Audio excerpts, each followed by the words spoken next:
It's a huge major thing. I mean, you know, imagine just that alone happening. Take away everything else crazy that's happened and illegal that's happened under the Trump administration.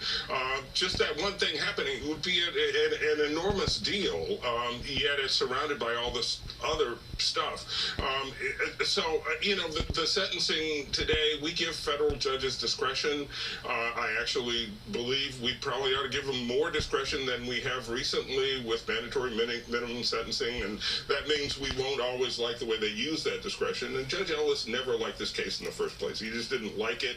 He seemed to angry at the prosecutors for using his courtroom in a way that he didn't like to squeeze Manafort to get to Trump. That's how he saw it from the beginning, clearly. He made no secret of that. So I don't think it was any great surprise that he gave a lenient sentence. Maybe not this lenient, but no great surprise. John, I never thought we would be wistful for dumb old Warren Harding, but this era makes him look a lot more like Thomas Jefferson. Can you name, John, a single individual who's come into this orbit and had their reputation burnished by it? No, it's, you know, Nikki Haley is kind of like Indiana Jones running in front of the boulder at the beginning of Raiders of the Lost Ark. You know, she got out. And so she's really kind of the one official, it seems to me, who sort of came from Normalville and got her papers in order and went to Trumpville and has tried to go back. But otherwise, no, it's not. And it's, my God, I mean, this is like a, you know, Dante might be flummoxed by the number of characters we have here and how we could cast them.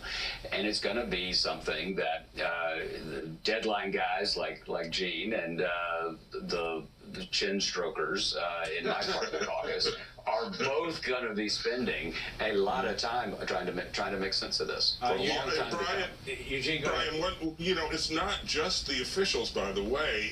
You know, the other big thing that has happened is that one of our two major political parties has devolved into basically a cult of personality.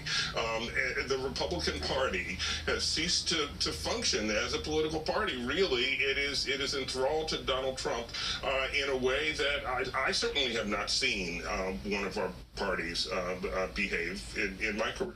That is another one of the first. That's a really, really important point. That's a really, really important point, because even the Republican Party in Watergate had its own separate identity. George H.W. Bush was the chairman of it, you know, and he actually was one of the people who wanted the president to resign at the very end. That's not something we're seeing here. See, John, sometimes we deadline journalists score one for ourselves.